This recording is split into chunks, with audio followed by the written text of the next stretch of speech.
In today's video, we'll be showing you how to use Copic markers and distress ink to make this beautiful Mother's Day card.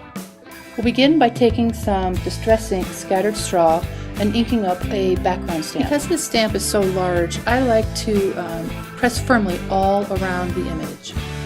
Next, I'll color directly on the stamp using Copic markers. I'll begin with RV34, coloring just the tips of the flowers, coloring from the outside towards the inside, doing kind of a feathering motion. Next, I'll take my darker green and I'll color a little bit of shadow of YG63.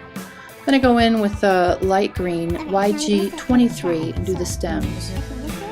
Next, I go back in and put in some dark blue B24 just at the base of the flowers.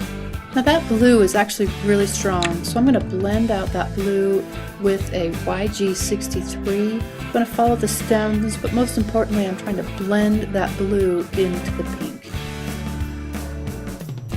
Because Copic markers are alcohol based, they dry very quickly, so we'll need to mist it with some various ink, which is basically just the blender solution. I just mist it lightly a couple times and then stamp like normal. Next, I'm going to stamp the Happy Mother's Day from Hero Arts with walnut stain, distress ink, just like regular stamping. Next comes the fun part where you embellish and add little accoutrements. So I'm going to start with a little pink bow, and I fuss with my bows a lot, forcing the tails, to both come down to the bottom, and primping them so that they have nice little loops. Then I'll trim pretty closely. I want this particular ribbon to be pretty petite. I attach most of my bows using Zots or glue dots, and they stick really well.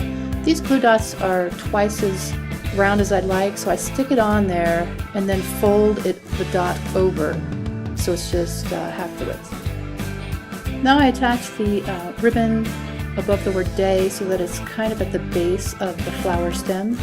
And now I'm going to start layering the card. Here I'm using 3M tape. I just like that there's a lot of tape on a single roll. I'll attach it to some pink.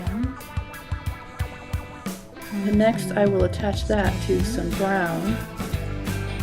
For those who want to know what cardstock I'm using generic paper in general, but for the white I use Georgia Pacific.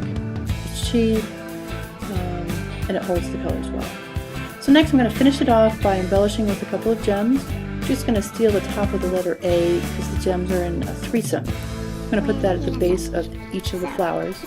This technique of coloring directly on stamps with Copics can be fun, yet frustrating all at the same time. So I'm going to show you some of the issues I had stamping directly with Copics. In this first image you'll see I misted too much, but I loved the top part. Or I loved the bottom part, but I didn't miss the top enough.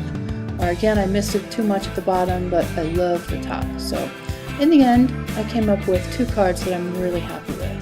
I misted just enough, and you can see a little bit more detail in some areas than others. I have more detailed information and pictures on my website, stampingwithprincess.com. See you there!